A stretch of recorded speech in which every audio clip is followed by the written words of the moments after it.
Planned obsolescence. It's an insidious thing. A business that designs the perfect product that lasts forever will run out of customers once everybody has one. And running out of customers is a pretty bad strategy for a business which strives to be immortal. This simple reality, when viewed with a slightly twisted mindset, can be seen as a reason to never build the perfect product, and it is often argued, quite convincingly I should say, that companies today are actively making their products worse to guarantee you'll have to buy another one before too long. Now, I'm not here to make any accusations, though I do certainly wish to see us endowed with a right to repair the things we own, and maybe some other things while we're at it. Anyway, though I won't comment on what may or may not be happening today, between the First and Second World Wars, an actual documented conspiracy between light bulb manufacturers across the globe existed. The Phoebus Cartel, an arrangement between Osram, Philips, General Electric, and several others, established a maximum light bulb life expectancy of 1,000 hours. The organization even conducted tests on each other's products and issued fines to its members when their light bulbs took just a little too long to burn out. Most insidiously, they defined this 1,000-hour maximum after light bulbs with significantly longer 2,500-hour lifespans already existed. That would seem to point straight at planned obsolescence. After all, the lifespan of light bulbs had steadily been going up before the cartel was formed, so surely we were on our way to some sort of everlasting light bulb stopper. The manufacturers coming together to impose an artificial limit like they are known to have done seems, on the surface at least, nothing but a ploy to sell more light bulbs. And light bulb sales just so happened to increase after the lifespan limit was enforced, which reversed a worrying trend. Sure smells like planned obsolescence to me. Indeed, the smell is so strong that many people point to the Phoebus Cartel as the genesis of planned obsolescence, or at least a very clear and undeniable example. And perhaps the most irrefutable piece of evidence comes from, of all places, a garage in California. Hanging in the firehouse in the town of Livermore is the Centennial Light, an incandescent light bulb that has been burning nearly continuously since 1901. Surely that light bulb, with its century-plus longevity, proves that light bulbs never truly need to burn out. Well, okay, so have you ever actually seen an image of the Centennial Light? Here it is. Yeah, it's barely glowing, is it? See, this topic is one that actually feels weird to cover. I definitely think that planned obsolescence has happened and arguably is still happening today, and I wasn't just making wordplay back then. I am genuinely on the side of the right to repair movement, and giving something an artificial expiration date just to ensure you can sell more is pretty gross. However, the incandescent light bulb is just not a good example of planned obsolescence for lots of reasons, and using it as evidence of planned obsolescence genuinely bothers me. Am I about to, well, actually, the Phoebus Cartel story? Yeah! Here's the thing.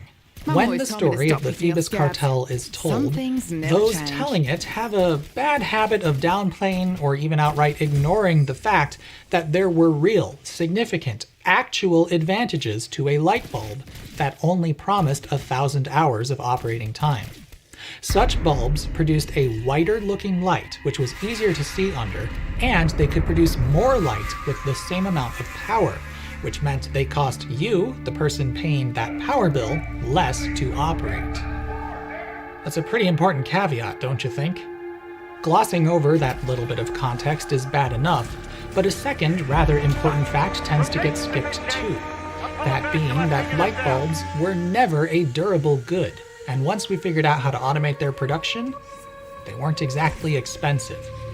I mean, it's literally just a little bit of glass, a little bit of wire, and a little bit of metal and resin to form the screw base. There is more than 5 times as much glass in this empty jar of maple butter than there is in this 40-watt light bulb. It took us years and years to figure out how to make these things, sure, But once we were able to use machines to crank these out in big ol' light bulb factories, well, this isn't a very complex object, now is it? No, it's not. But before we continue, we need a little bit of background. Incandescent light bulbs are called that because they rely on the phenomenon of incandescence to produce light in a bulb. Incandescence is this weird thing that happens when stuff gets really hot. All things emit electromagnetic radiation, and as they get hotter, they start to emit waves with shorter and shorter wavelengths until, eventually, those wavelengths hit the visible light spectrum that our peepers detect. That's why the wires in your toaster glow an orangey red. They're just so hot that they're emitting some visible light. But not a lot. They're definitely really hot, but you need to get much, much hotter to shift from a dull orange glow to something more useful. And we knew how to do that just fine. We had been playing about with this electricity business for quite some time, and plenty of experiments were done showing thin wires glowing quite brightly. The trouble was that when you make things so hot that they start emitting white light, those things tend to either melt or react with oxygen in the air and burn. And that little problem is what the light bulb sought to fix. After years and years of experimentation, various people whom I won't name to avoid comment section flame wars arrived upon a filament which could get extremely hot without melting. When exposed to the atmosphere with all that oxygen floating around, it would still burn though, and quickly go up in smoke. So we put it in a clear glass bulb that we sucked all the air out of with a vacuum pump. Now there was no oxygen in there for the material of the filament to react with, so it couldn't possibly burn. And there you go. That's what a light bulb is. An impossibly hot bit of wire protected from burning away by its own little envelope of nothing. The first functional light bulbs didn't last long at all, but we were still learning how best to make them. We tried all sorts of things, different shapes and materials for the filament, the bulb itself, the support structures, more perfect vacuums, and eventually we got pretty good at it. But we still had an insurmountable barrier, the melting point of the carbon filament. There was a hard limit to how hot you could run the filament before it broke, so early light bulbs produced a rather dull, orangey yellow light. Still beat the pants off of gas lamps, though. But then we figured out how to form thin wire filaments from tungsten. That alone was quite the engineering feat. Tungsten's hardness and brittleness make it very difficult to work with. But figuring it out was the holy grail of light bulb makers because of tungsten's extremely high melting point, the highest of any known element, at 3,422 degrees Celsius, 6,192 degrees Fahrenheit, or 3,695 Kelvin degrees. If we could just crack that code, we could make the most brilliant light bulbs anyone had ever seen. Of course, we did. And with tungsten filaments, whiter, brighter, longer-lasting light bulbs started to become the norm. A couple of other innovations were still on the way. The coiled coil structure of the filament, through its compact and dense shape, allowed it to run hotter with less input power, and we found that adding a little inert gas to the bulb, like argon or krypton, worked better for tungsten filament longevity than a pure vacuum. But really, aside from those two things, the light bulb wouldn't change anymore. This appliance bulb I just bought in a store the other day is no different from the light bulbs manufactured a century ago. It's just a piece of tungsten wire glowing because it gets literally white hot when we run current through it, positioned inside of a thin glass bulb filled with an inert gas at low pressure to prevent the filament from reacting with oxygen and burning away. Not exactly the pinnacle of complexity. However, the filament reacting with oxygen and burning isn't the only issue we have. Although tungsten won't melt until it hits 3,695 Kelvin, it does have this annoying habit of evaporating when it gets close to there. Or I guess technically that would be sublimating. Anyway, as the lamp is operated, little bits of hot tungsten become liberated from the filament and wind up on the inside surface of the glass, which both darkens the glass bulb and weakens the filament with time. Eventually, the filament becomes so weak that it breaks, and pop goes the light bulb. And here's where the heaping spoonful of oft-omitted nuance from the Phoebus cartel story comes back into play. How quickly a light bulb burns out depends on how hot you run the filament. The closer you get to tungsten's melting point, the faster evaporation happens, which leads to the filament weakening more quickly and thus results in a shorter lifespan for the light bulb. Sounds like we should just not run them too hot then. But see, as you get closer to tungsten's melting point, you also get a brighter, whiter, more energy efficient light bulb. There's a trade-off between quality and efficiency of the light produced by an incandescent light bulb and how long that light bulb will run before it fails. This is merely a physical reality of all non-halogen tungsten filament lamps. It's a reality we understood in 1925 when the cartel was formed, and it's a reality that continues to be real for what few incandescent light bulbs remain on the market. For example, these are both 40-watt incandescent light bulbs. One of them is an appliance bulb, like you'd put in your oven, rated for 2,500 hours of runtime. The other is a ceiling fan bulb, which is really just a general-purpose bulb with a candelabra base. This bulb only promises 1,000 hours of runtime, and boy, are these runtimes weirdly similar to how the cartel story started. That's strange. Anyway, when we compare the two side by side, the longer-lasting appliance bulb is noticeably dimmer and yellower despite using a nearly identical amount of power. It is a longer-lasting light bulb, but it is also objectively worse at its single job of producing light from electrical power. So which is really the better light bulb? Sort of depends on what you're going for, doesn't it? But these are two different light bulbs. Maybe there's some sort of manufacturing issue with the appliance bulb and it shouldn't be that dim. Well, to demonstrate this slightly more scientifically, I've got a big old box of 555 indicator lamps. These little light bulbs are designed to run at 6.3 volts and consume about 1.5 watts of power. When run at their rated voltage, they're definitely not the brightest things out there. They barely produce a visible glow when under this lampshade. But watch what happens when I double the voltage. The light has gotten much brighter, and whiter too. It's also now drawing nearly 5 watts of power, and boy is this the brightest 5-watt light bulb I've ever seen. Look how much brighter it is than this 4-watt night light bulb. That's impressive. So, why don't we run all light bulbs like this? Well, you probably already know. It's because they don't last long at all when you do this. While we are getting way more light out of this thing, the filament is getting weaker by the minute.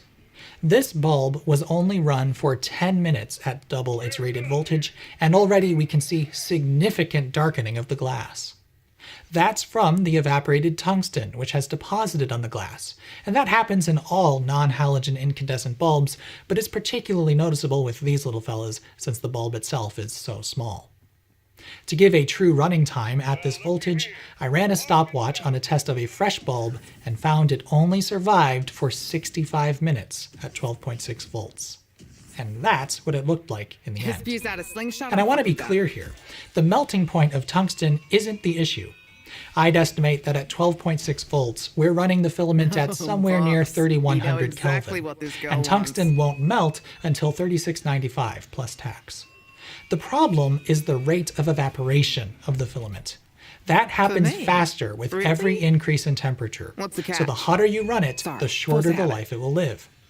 If you just keep on cranking the voltage up, you will hit the melting point and will experience an instant burnout. But after sacrificing several bulbs for the good of science, I found that 20 volts would keep us just below the melting point, and we could see just how bright we can get one of these suckers. And boy, is it astonishingly bright. Here's that table lamp running the 40-watt general-purpose incandescent bulb again. And now, here's that same lamp, but with our teeny little 555 indicator running at 20 volts. That's nothing short of amazing, and a side-by-side comparison reveals it's just about as bright. It might even be a little brighter, but it's hard to make a direct comparison because of how drastically whiter the light is. In person, this was weird, as it was an incandescent light bulb burning with the appearance of a bright white LED or fluorescent lamp. The brightness is impressive enough on its own, but look at the power draw.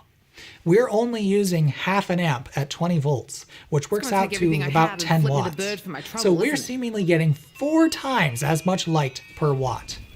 That's amazing and rivals the efficiency of some LED bulbs today. Bastard. The catch? I'm going to turn you into your own funeral pyre. Well, let's let the video actually play. Immediately, the light begins to darken. Before long, it's much less bright than the bulb on the left. And it lasts a mere 41 seconds before the filament breaks. And this was a really good showing. What's going on here is that as the filament loses material through evaporation, small weak spots form. We can actually see multiple breaks in this footage, but the filament keeps falling in on itself and keeping the circuit intact. Eventually, though, one of these fractures leaves a gap, the circuit is broken, and the light goes out. Depending on how that happens, though, you can sometimes bring the bulb back to life with a little percussive maintenance. As my people like to If you say, manage to complete the circuit, the tungsten will sort of spot weld itself back together. For a while, anyway. Here's the rub. As I've hopefully demonstrated, the design of the tungsten filament incandescent light bulb was always an exercise in balancing lifespan with energy efficiency and quality of light output. And this is why using the Phoebus cartel as evidence of planned obsolescence rubs me the wrong way. By the time it was formed in 1925, scientists and engineers understood the lifespan efficiency trade-off. There are even equations for it. We had essentially perfected the tungsten filament lamp by the time the cartel was formed, and you simply cannot optimize for lifespan without making the light bulb worse at being a light bulb. The 1,000-hour operational target was simply a decent sweet spot in the middle. Plus, of course, it was a nice round number figure, and those are hard to resist. Somebody just had to define what that sweet spot was and make it a standard. And that's what happened. To be clear, I'm not forgetting that this was a literal oligopoly with documented collusion efforts that undoubtedly set prices artificially high and did all sorts of other slimy things too. I'm not here saying the cartel was some sort of wonderful organization. But I feel like ignoring the reality of the efficiency lifespan trade-off in tungsten lamps is dishonest. It would definitely be insidious if the 2,500-hour light bulbs the cartel sought to extinguish were just as good and just as efficient as the agreed-upon 1,000-hour light bulb, but that just wasn't the case. Longer-life light bulbs were always duller, dimmer, and thus required more power to produce the same amount of light. What I think really bothers me is that you don't have to look that deeply to uncover this context. Just looking up the cartel on Wikipedia reveals that some engineers deemed 1,000 hours a reasonable figure to balance the various operational aspects of an incandescent bulb, since longer lifespan means reduced efficacy, lumens per watt.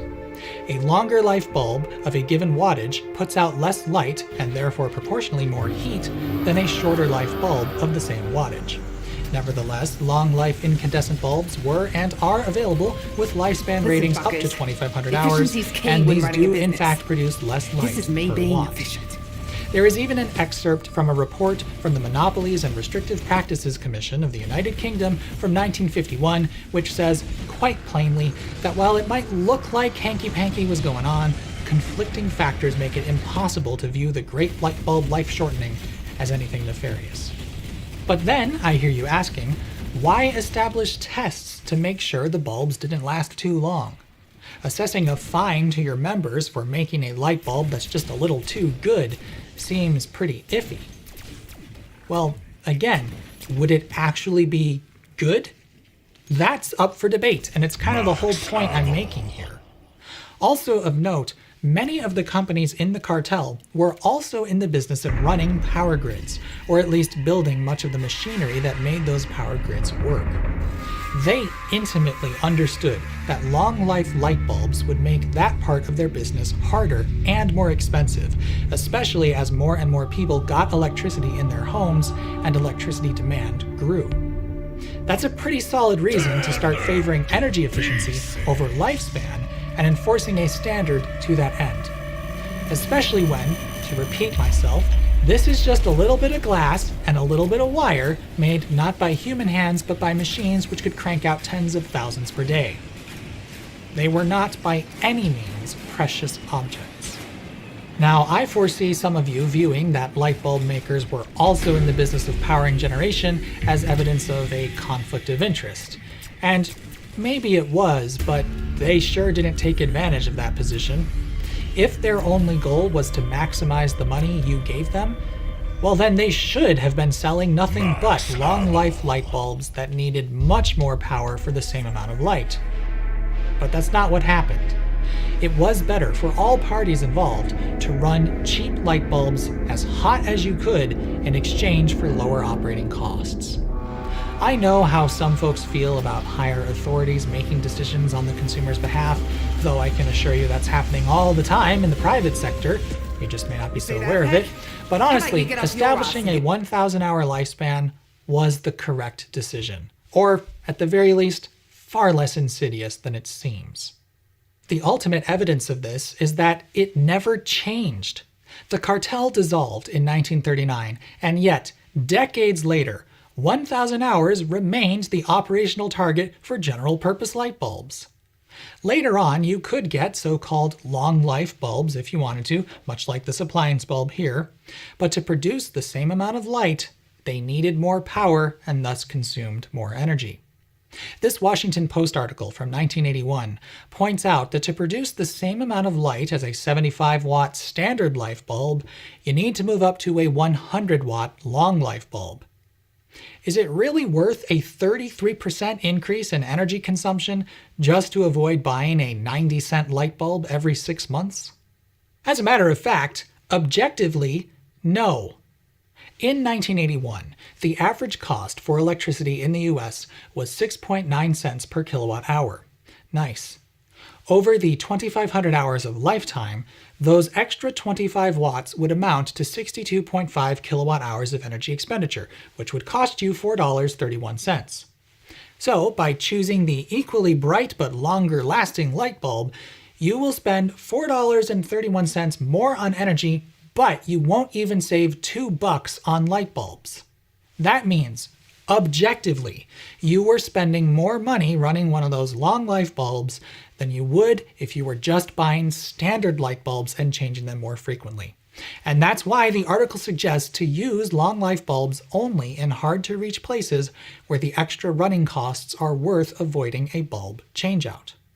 And that's with retail prices for light bulbs. Remember how I said they were really cheap to make? Well, I was talking with my mom and dad about this video project, and they told me something interesting. Back in the day, ComEd, that's the power utility here in the Chicago area, would just give you free light bulbs when you paid your power bill. And it turns out they still had some ComEd branded light bulbs in their bag of bulbs. My grandfather used to say that he never paid for light bulbs thanks to ComEd's free light bulb program. Oh, by the way, this is a three-way bulb, which means it has two filaments inside. One of them is 30 watts and the other is 70 watts. Using a second ring-shaped contact on the screw base, a three-way lamp socket can select between one, the other, or both filaments, allowing you to operate this as a 30, 70, or 100-watt light bulb. The middle contact powers the larger filament, and the cycle of 0, 30, 70, and 70 plus 30 is the reason some lamps require 2 clicks to switch between on and off. Those lamps are meant to use bulbs like this, and then they let you select between bright, brighter, brightest, and off. You can get LED versions of bulbs like this, but they're usually tucked away with the specialty bulbs in the store and are weirdly expensive. Anyway, ComEd, because they had to deal with the operational challenges of running a growing power grid, had an incentive to hand out efficient light bulbs like candy to keep people from focusing on the wrong metric and buying longer-lasting but less efficient light bulbs, which would strain the power grid more. In fact, they sort of still do this today. They're no longer handing out free light bulbs except in special programs, but they heavily subsidize energy-efficient light bulbs in stores with instant rebates, and many utilities across the country run similar programs. Now, was keeping power demand in check their only goal? Well, that's hard to say. Among all the light bulbs in the bag is a 100-watt ComEd bulb labeled Long Life, so that pokes a hole in that argument. Though, to be honest, when powered up, that thing is awful bright, so I'm not sure how long-lived it actually would be. Perhaps the more cynical among you will choose to believe their free light bulb program was actually done to pad the power bills of their ratepayers, and they were terrible light bulbs. Though I think the kind of bulb they subsidize today, compared to those that they don't, points to the exact opposite conclusion. Regardless, the broader point here is that incandescent light bulbs were cheap as chips. So cheap, utilities were willing to just give them away or run exchange programs, and even at retail prices, they were less than $1 a piece. The simple fact is, the incandescent light bulb was a consumable good, and thus, to me, they simply cannot be used as evidence of planned obsolescence. Yes, in a very literal sense, their demise is planned. After all, they are engineered to fail after a specific number of hours. But you can't just say that without acknowledging the reasoning behind it. They deliberately traded lifespan for efficiency. And since incandescent light bulbs aren't very efficient at all to begin with, their operating costs almost always exceeded the purchase cost anyway, and it was absolutely worth reducing their lifespan to eke more light out of them.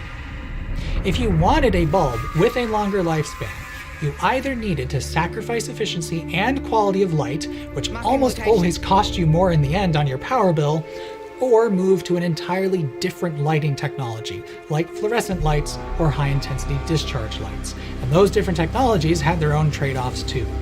Mainly higher upfront purchase cost and rather ugly light bulb, at least in the beginning. But that's the other thing. Those other technologies existed.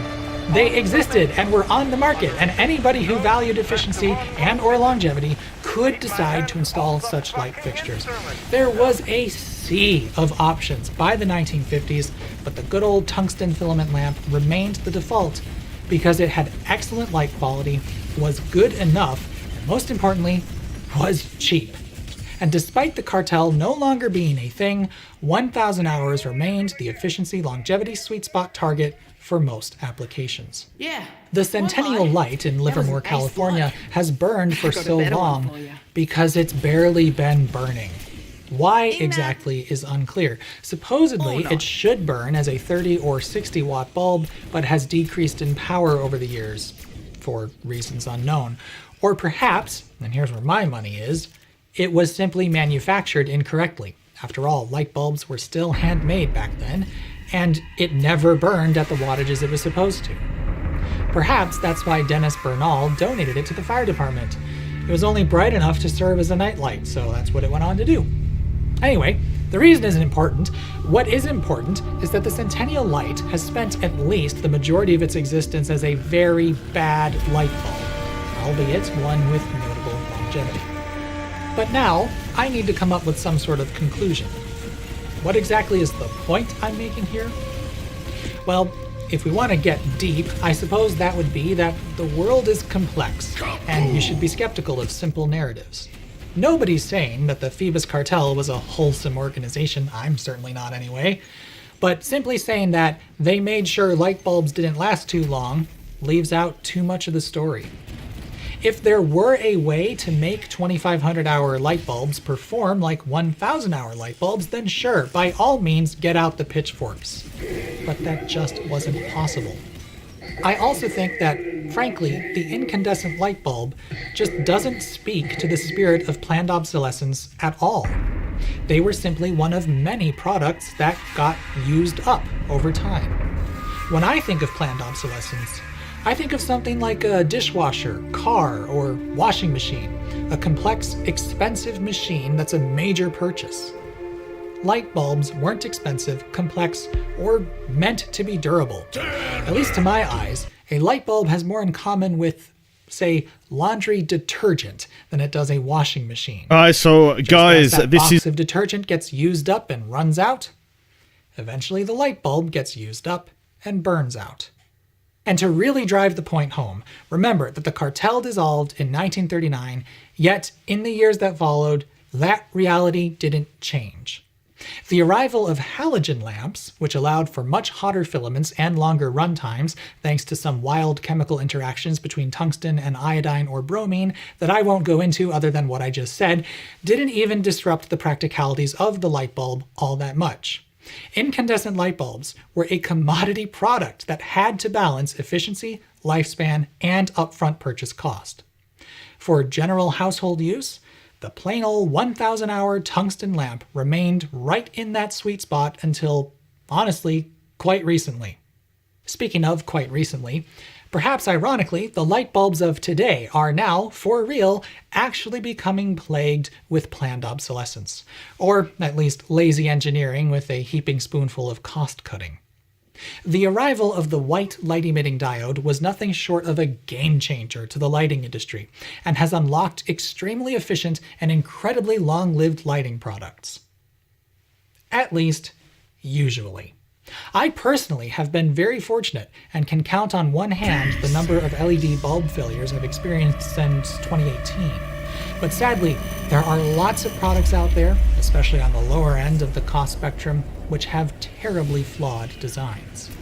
Overdriven diodes, bad heat sinks, bargain basement capacitors, or even just shoddy manufacturing plague far too many LED lighting products, as anyone who spent any time around Big Clive's channel would know. Of course, there's bound to be bad or defective product designs out there from time to time. Purple streetlights, anyone? But things like shoving more current through the diodes than they're designed for just to eke out that extra bit of light are inexcusable, yet disturbingly prevalent. Still, beware the pitfalls of your biases. When a supposed 50,000-hour LED bulb burns out in a year, yeah, that's probably going to annoy you. But if you're old enough to remember the days of tungsten lamps, which I realize many of you watching might not be, think back to how often you used to have to change them. I can remember several times from my childhood when I went to turn on my bedroom light and blink, it burnt out with that bright blue flash. And that was just a single light bulb in a ceiling fan.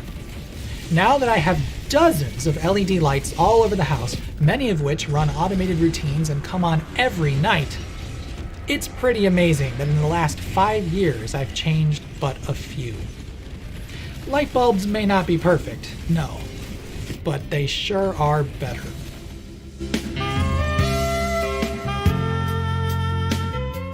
To guarantee you'll have to buy another one before too long. That might have been a perfect take, but I want to do it again. Though I won't comment on what may or may not be happening today, but... Oh, that was my fault. It's literally just a little bit of glass, a little bit of wire, and a little bit of I picked up the wrong one. All things emit electromagnetic radiation, and as they get hotter, they start to emit irradiation. What the heck just happened there? With the appliance bulb, and it shouldn't be that dim. Well, that's distracting. Is keeping power demand in check their only goal? Now, now, which works out to 10 watts. So we're seeing... Oh, crap.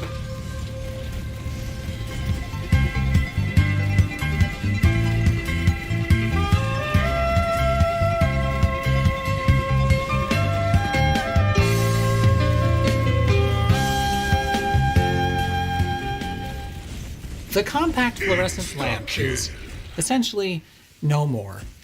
We've moved on. In our search for more efficient sources of lighting, we've gone full steam ahead towards the glowing computer chips we call LEDs. I'm borrowing glowing computer chips, by the way, from a vehemently anti-LED commenter who thought that was some sort of a derogatory quip. But honestly, I think it's awesome. Glowing computer chips, yes please. Now, I'm not about to go and make a video about the slightly antique light bulb that's better than yours, because today we are in an objectively better place. I wouldn't for a moment suggest that the CFL was a superior light source to, honestly, any LED bulb you can find today. Well, okay, perhaps better than the very dubiously made LED bulbs that folks like Big Clive find on eBay, at least from shock hazards and prone to burning your house down perspectives. But while these were flawed, problematic, and aesthetically suboptimal, in hindsight, I think they got an unfairly bad rap. And in this video, I'd like to explain why. Let's begin with why these were a big deal technologically. The reason fluorescent lighting was a thing in the first place is that the technology produces much more light per unit of electrical energy than is possible with incandescent bulbs. Fluorescent tubes also had a much longer life than the typical incandescent lamp. The efficiency and long life made fluorescent lights more economical, so in applications like office buildings, store locations, and other places where a lot of light was needed for a long period of time, fluorescent lighting made perfect sense. But for many years, the form factor was rather commercial. Long fluorescent tubes, like these, were the de facto standard for many decades. Sometimes we'd get a little clever and bend them into a U-shape or maybe even a circle, but that was it. Now, these tubes are filled with a low-pressure mixture of various gases and a tiny bit of mercury.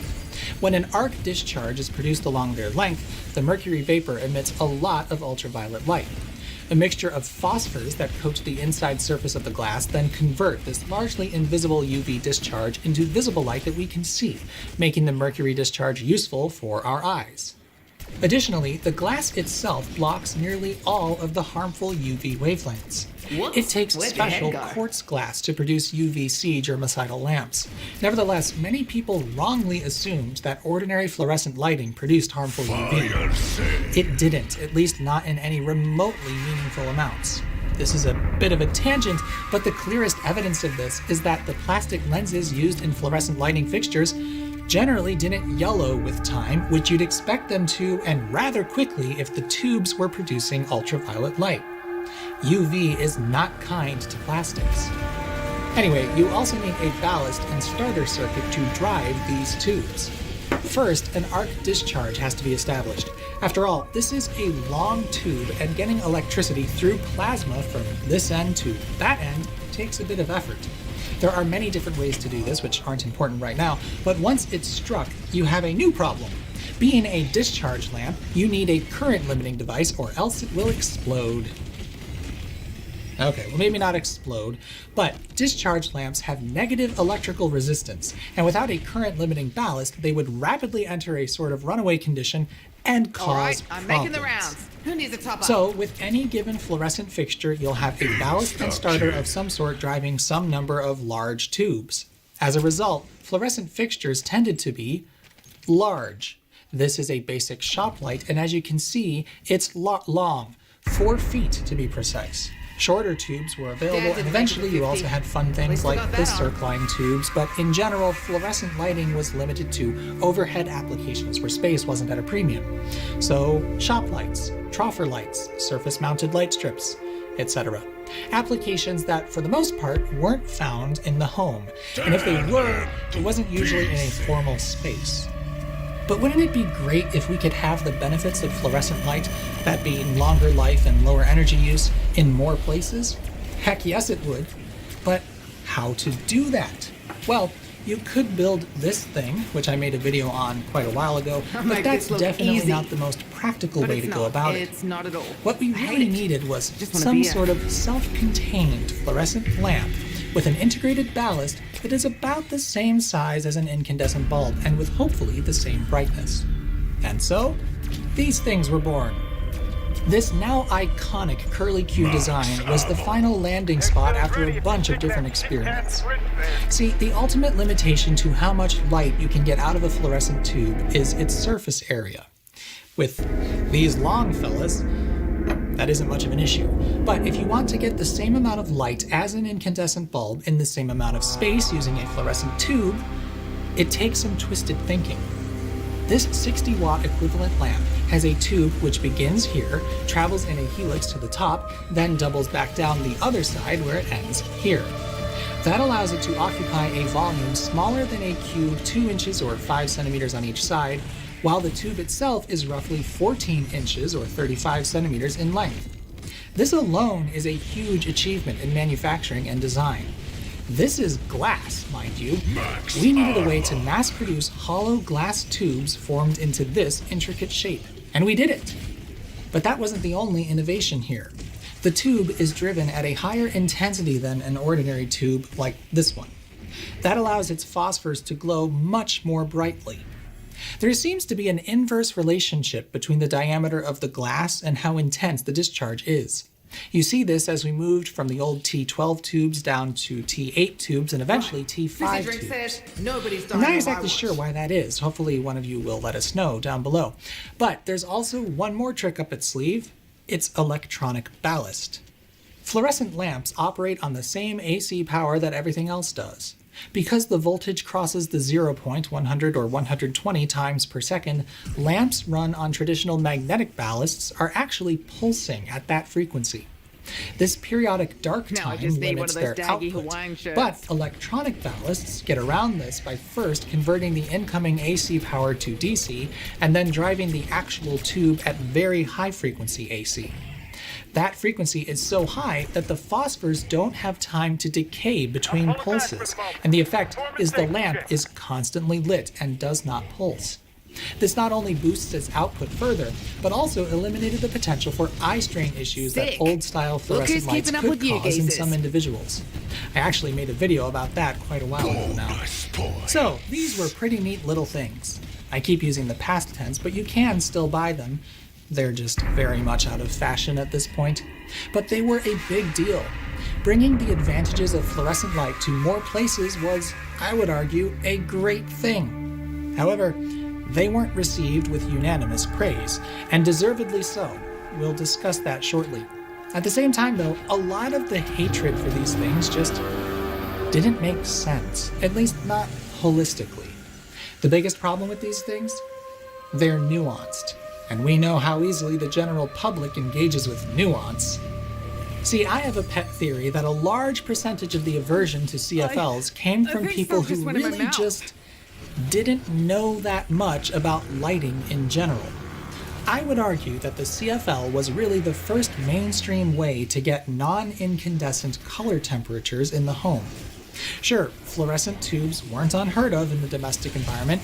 They found their place in garages and shop spaces. Sometimes kitchens had them, and linear over-the-mirror sort of deals in bathrooms were kind of common. But prior to the CFL, those sorts of odd applications defined what fluorescent light was. Fluorescent light was that cooler gray-blue light you saw at the office or in the store or maybe the basement.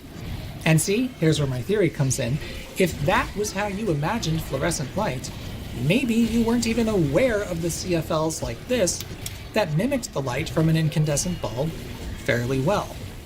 Yes, I know there is and can even see the difference, but I would put money on there being lots of folks out there who wouldn't know this was a fluorescent light source unless they could see the bulb itself. Their imagination is that this is fluorescent. And when the very idea of color temperature is a new concept to a lot of people, I bet there was a lot of confusion that led to undeserved and sometimes misplaced hatred of these little fellas, no matter how hard store displays worked to show how warm the light actually could be. Again, this isn't meant to be a love letter to the CFL. They were bad in a fair number of ways, but even I, a really picky person when it comes to quality of light and color temperature, don't have a problem with most CFLs. Some were better than others, yeah, but at their peak, a nice 2700K CFL and a table lamp like this, no problem. About the worst thing I ever notice is a slightly pink, occasionally green cast to the light, but it's really only noticeable when you have another light to compare it to. If an entire room is lit with the same CFLs, my eyes would acclimate to it and I just couldn't see that color cast anymore. Congratulations. Of course, color rendering index isn't fantastic. It's really expensive to develop near-perfect phosphor formulations, so nearly all lamps were good but not great. But I don't think I've ever run across a warm white CFL that messed with colors to the point that I could notice without being hypercritical. I still have some CFLs kicking around without any intention to replace them until they fail. In many applications, their limitations just don't matter, so I'm not about to bother upgrading them needlessly.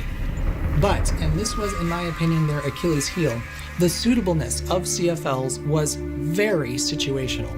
They wanted to be and were sold as general-purpose light bulbs, but couldn't actually be used as such. Some fixtures were absolutely unfit for CFLs, despite the fact that CFLs could fit inside them. Similarly, some uses for them were impractical, and others would shorten their life considerably, leading many folks to believe that they didn't last as long as the incandescent lights they were supposed to outlive tenfold. And yeah, often they didn't. But in most cases, it wasn't really their fault. Let's start with those untimely deaths. Here's a fixture that seems perfectly appropriate for CFLs. Plenty of clearance for the lamps, not a problem. Except, yes, a problem. This fixture is enclosed. CFLs didn't get anywhere near as hot as the incandescent bulbs they replaced, but they still got hot. Trap one of them, or worse, multiple, inside a glass bowl with no airflow at all, and you've made a torture chamber for them. The electronic components in their integrated ballasts are only rated to a certain temperature, which can easily be exceeded in fixtures like these. And so, premature lamp failure was almost a given in enclosed fixtures. And to be fair, the packaging for these usually warned you that they weren't suitable in enclosed fixtures. But who reads the packaging? This is actually still something of a problem with LED bulbs, but many of them on the market today have electronics and temperature sensors designed to limit their output and prevent overheating, which allows them to be used without worry. But even simple orientation could be a problem with CFLs. If a fixture had its socket at the top and thus the bulb was hanging, a CFL would find itself with its ballast above the tube. The tube is the part that gets hottest, and since warm air rises, well, the ballast gets pretty hot. This wasn't always a problem. There could be enough airflow depending on the fixture's design, but often enough it was. More premature failures. Another thing that would kill them quickly? Frequent short use. Now, this problem didn't necessarily need to be a problem, but because we humans are impatient, fickle things, we didn't like bulbs that behaved like this one. A delay between switch on and light is certainly annoying, but this is much easier on the electrodes at the ends of the tube. This programming allows thermionic emissions from the filaments at the ends to help strike the arc. It's the easiest way to do that, and the most gentle on the electrodes. This particular bulb spent many years in a fixture on a timer and has undoubtedly racked up many thousands of hours, yet it still functions. But to the average person, this was just annoying, so instant start ballasts became the norm. These essentially just blast a high voltage charge right through the tube. And this does make for a delay-free start, but it comes at the expense of harming the electrodes. Each start wears them down a tiny bit, and while a long operating session may help restore them, when used in places like a closet or bathroom where the light is only on for a few minutes at a time, that opportunity simply doesn't exist.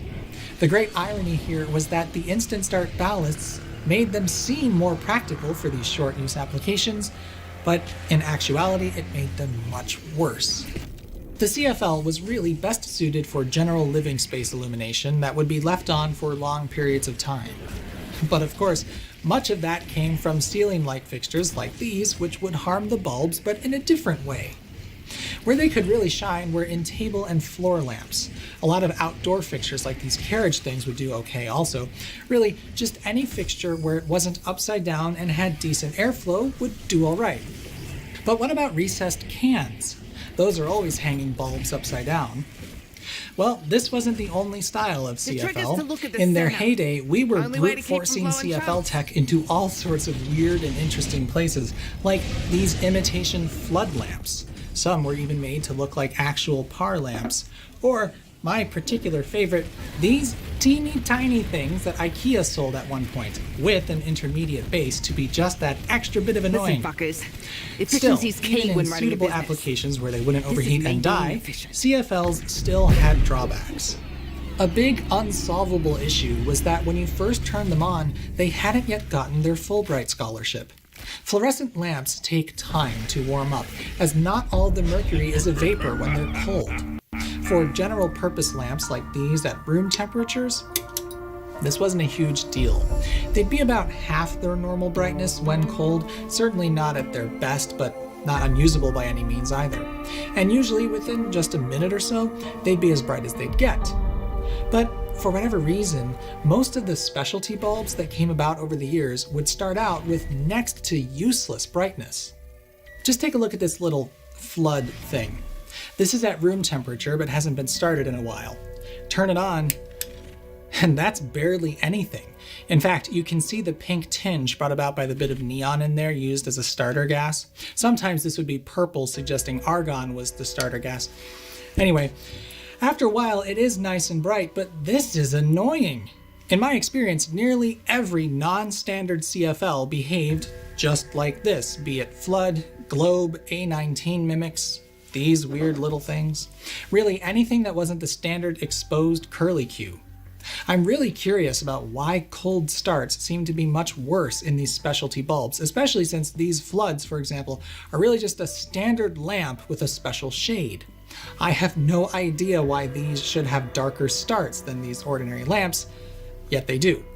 Only thing I can think of is that having the tube enclosed led to higher operating temps thanks to a lack of airflow, which required different vapor pressure characteristics, which ultimately meant weak, slow starts. And then, regardless of type, using CFLs outdoors was interesting. In cold temperatures, they'd be very dim at startup and could take several minutes to reach full brightness. For something like a porch light that'll be on all night, well, that's not too much of a problem, but when it gets really cold, well, they start to lose brightness. They can't actually reach their operating temperature when it's that cold, and on cold enough days, they may not even be able to start at all. Not ideal. And, as you can imagine, their proneness to death by overheating meant that in hot climates, they'd be even more at risk depending on the situation. Oh, and of course there's the elephant in the room, mercury. It's not great stuff. Now, in some senses, this problem was overblown. The amount of mercury that's actually in these is minuscule, and it's not like if you broke one, you'd need to exit the room in a panic and call a hazmat team, else you'll wake up the next day with an extra toe. Accidental breakage was not a 4-alarm fire kind of event, but at scale, disposing of these in landfills is not good. They should be recycled, and unfortunately, efforts to do this, particularly in the US it seems, were pretty sloppy. Some stores kept receptacles for you to return dead bulbs. IKEA was particularly good at this, but plenty of places left you in the dark on how to deal with a bulb that left you in the dark. You can never get 100% capture with anything, and while estimates for how many ended up being recycled are all over the place, in the best case it's quite bleak. The majority of these were disposed of improperly. Yay. There are only two ways to fix that problem. Make it easier or perhaps incentivize recycling them, shame on policymakers for not getting that together, or eliminate them entirely. And luckily, that's pretty much where we're at. LED bulbs are still e-waste to be clear, but they don't have mercury in them, and that's a huge plus. In general, the LED bulb fixed all the problems that CFLs had, except maybe for RF interference problems. One particular thing that LEDs brought us that really just never got figured out with CFLs was dimming. Sure, dimmable CFLs did exist, but in my experience, they always sucked. I don't know what was so hard about that. At my old job, we had tons of ceiling fixtures in the lobby that had fixed ballasts and replaceable lamps, like these, and they handled dimming just fine. I guess it was just too expensive to figure out how to do that in lamp-integrated ballasts. Now, dimmable LEDs are everywhere, and they come in all sorts of great styles with various features. Some of them are even smart. I think they know algebra. We've gotten good at designing LED lamps to dissipate the heat they generate well and to keep themselves in check when that's not possible. Color rendering these days is generally much better even in basic lamps and can be truly excellent in premium products. We are definitely in a better place today. But these things, they didn't suck. They were important. Miniaturizing fluorescent lights into these tiny things was a feat of its own, and I appreciate it greatly. CFLs also finally spurred development of warm white phosphor formulations that weren't terrible. I mean, this Circline tube is just horrid. That is not a warm and pleasant glow, GE. It's sickly. These were just misunderstood. I bet many of you can think back to a few of these that just kept on trucking. In fact, maybe you're like me and still have some going strong. When they were used in an appropriate application, they really weren't half bad. If anything is to blame for their reputation, I think it's that their abilities were oversold. A lot of them died too young simply because of how they were used, and it's not their users' fault. Manufacturers just want to sell you light bulbs, so they're not likely to help you figure out those details. And again, and I know I've said this like a million times, it's not like I miss these. Even in the best of cases, they would still lose output as they age, which often led to color shifting. They still take time to warm up, particularly when they're cold. Dimmability is still rare and awful when it is there, but I don't look back on these with pure hatred. In fact, I'm quite fond of what they managed to accomplish. The end.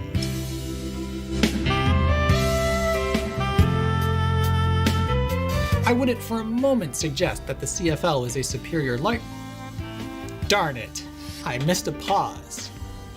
Going real great to produce UVC germicidal lamps. Lamps, not lambs. What up? Germicidal lambs. What are those? First, an arc dish. What up, homie? What up?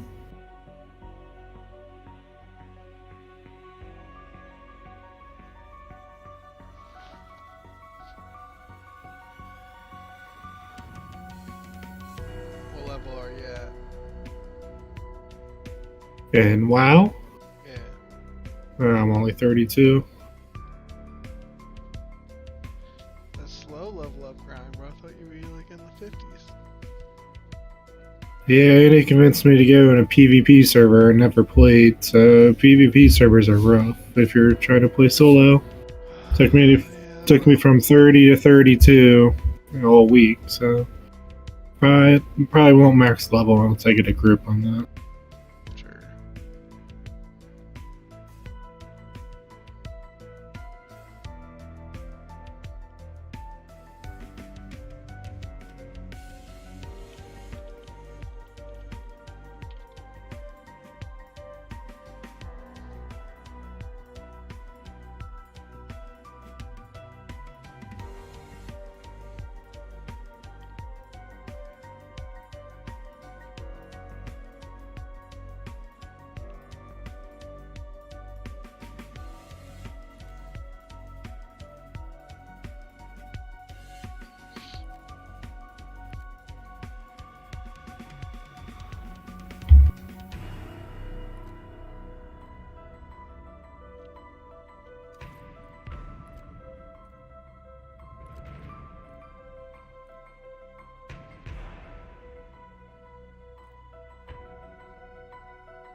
If I were him, I'd bundle my home and auto and pick up the real victory, savings. Are you talking about bowling? No, bundling, Jan. Bundling. Bundle and save with a personal price plan. Like a good neighbor, State Farm is there. Ready for action, nip it in the bud. We never relaxing, outcasts is everlasting. But I know y'all wanted that 808. Can you feel that BASS bass?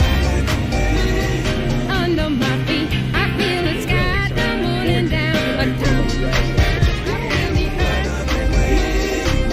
Love the way you move. Now get the all-new Nissan Kicks, starting at just $21,830. These dead fucks better not get to Franco before I do.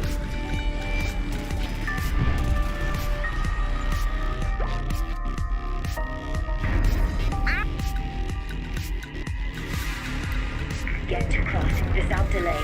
His knowledge is critical to your success. Oh, yeah. Ravenoff, speed set. A marked improvement on Max's because she's not her. Got a location on Franco. As far as I'm concerned, he's the real price. Oh, man. Dad would have been proud of that one. Okay. I wasn't close enough to, I guess get the checkpoint. I mean, it's like an invisible checkpoint, but I did the one for it.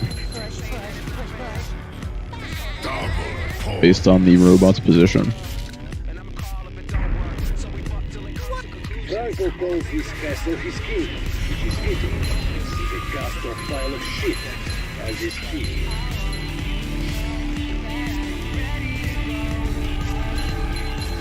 Yep, this is why I run solo. You just can't get the stuff.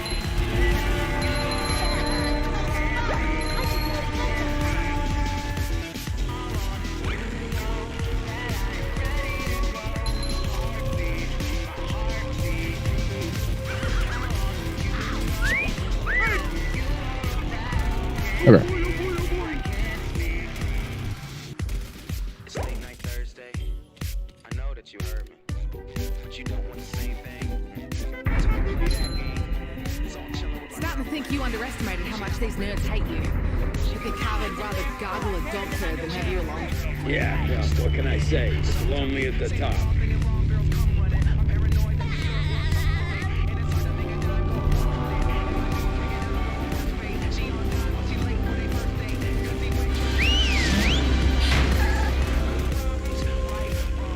It's the kid.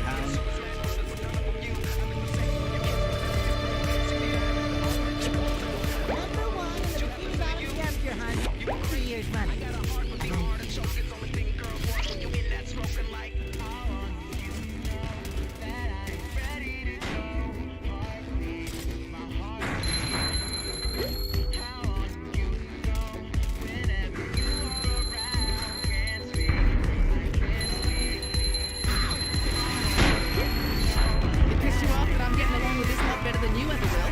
Me? Pissed that you're popular with those mental titans? Please. I just need to know you'll still have my back if you get aggressive.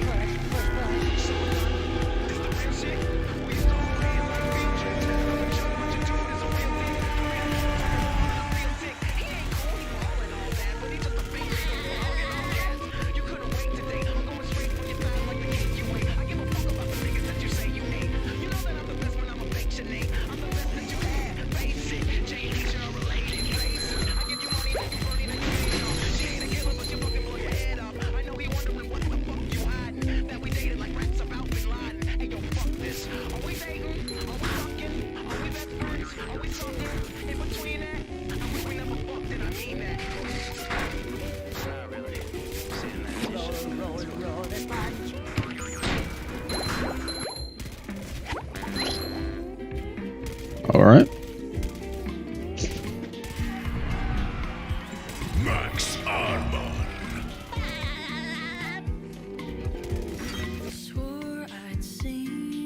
What? Still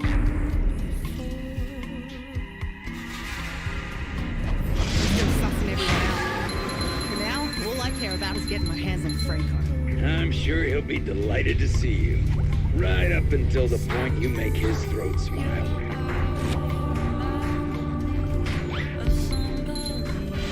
Tear them to pieces.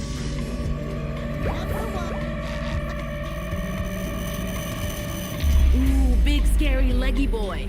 Run's honestly kind of slow, but it's fine. It's like not a big deal. What's French for, you fucked?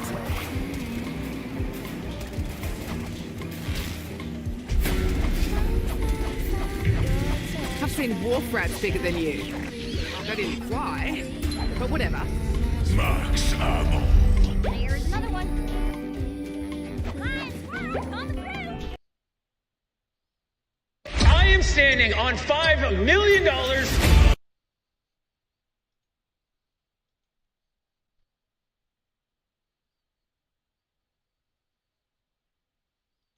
You're exploring the rugged landscapes of Australia, from its sun-drenched coast to the dense, mysterious bushlands. But lurking in these diverse environments are some of the most dangerous creatures on the planet, each one more lethal than the last. Businesswoman. but Imagine you're not coming wrong. face to face with animals so deadly they make even seasoned adventurers like myself think twice.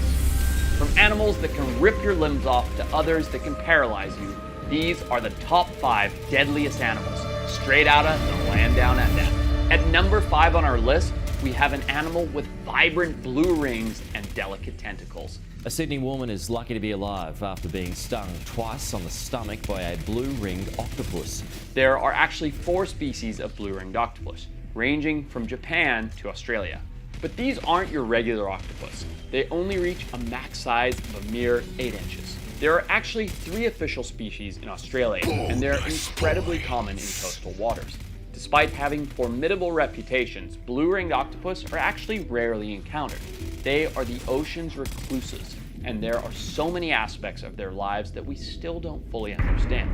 When provoked, they quickly change color, becoming bright yellow with each of their 50 to 60 rings flashing a bright iridescent blue within a third of a second as a warning he display. abducted my brother and Here's the sold funny him to a thing, black site if you lab search where this they up on turned him into a Google, 12 you'll ounce find it monstrosity. straight So away. yeah, There's you could say tons that. of videos of people picking up blue-ringed octopus and letting them crawl on their hands. Like, what?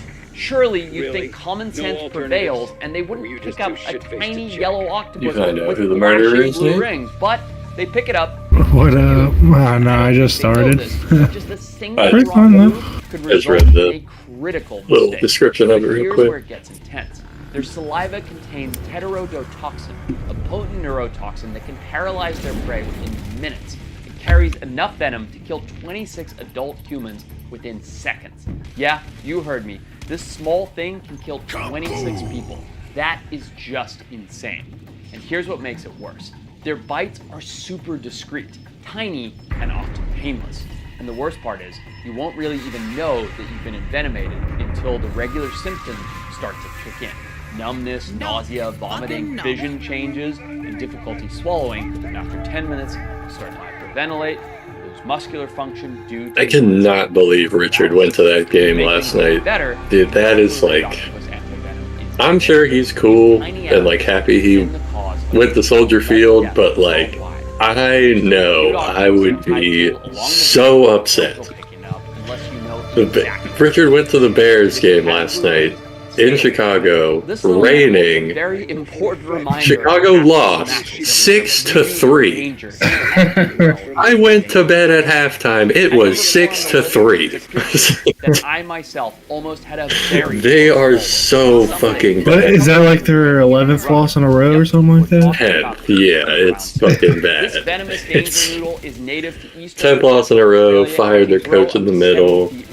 Found along the Damn, I remember when they were 4-2 at the beginning of the year. Yeah, It was like, dude, they're fucking Bears. Caleb Williams, I mean, obviously number one. right after the inland pipe. Lovely, right?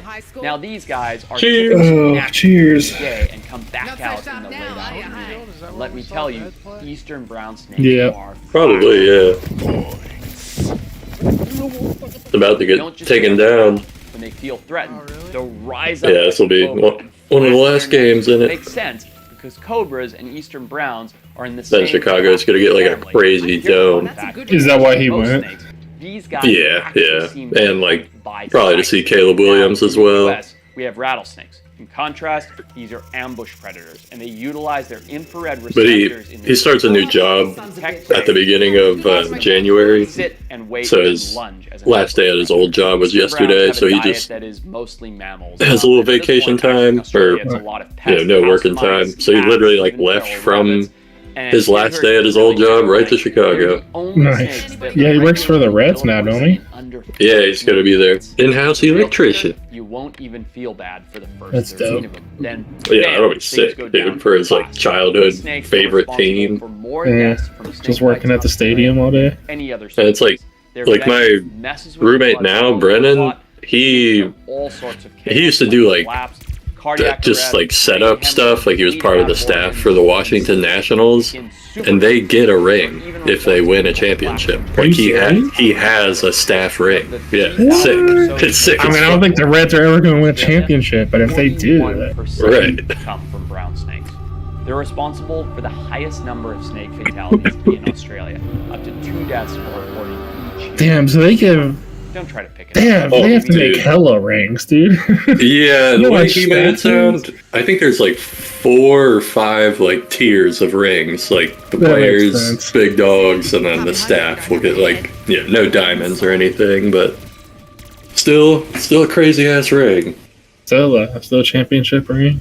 Yeah. We did it. This wouldn't have been possible.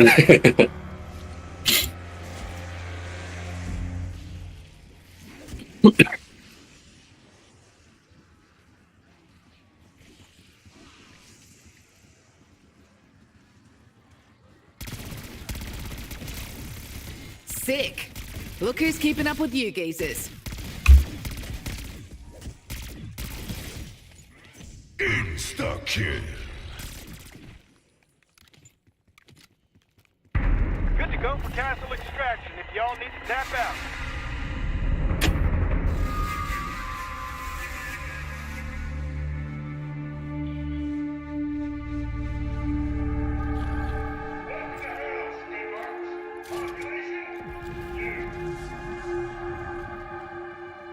Raptor 1, get us the fuck out! Right fucking now! On my way. An old schnitzel for brains. Get those fuckers off my LD.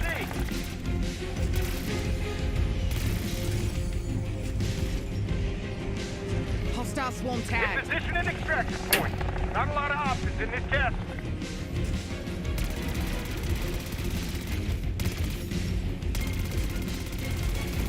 Of all the two-faced shitheads I've met in my life, you don't even make the top 10.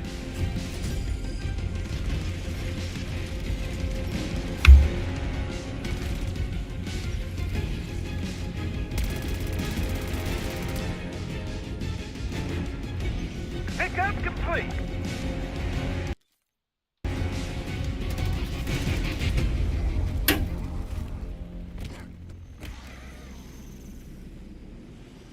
Many animals have been the cause of at least 11 deaths worldwide. So when you see a cute octopus in a tide pool along the beach, don't go picking it up unless you know exactly what it is. And if it has blue rings, stay away from it. This little animal is a very important reminder of aposematism, where beauty and danger can often dwell in the same exact package. At number 4 on the list is a creature that I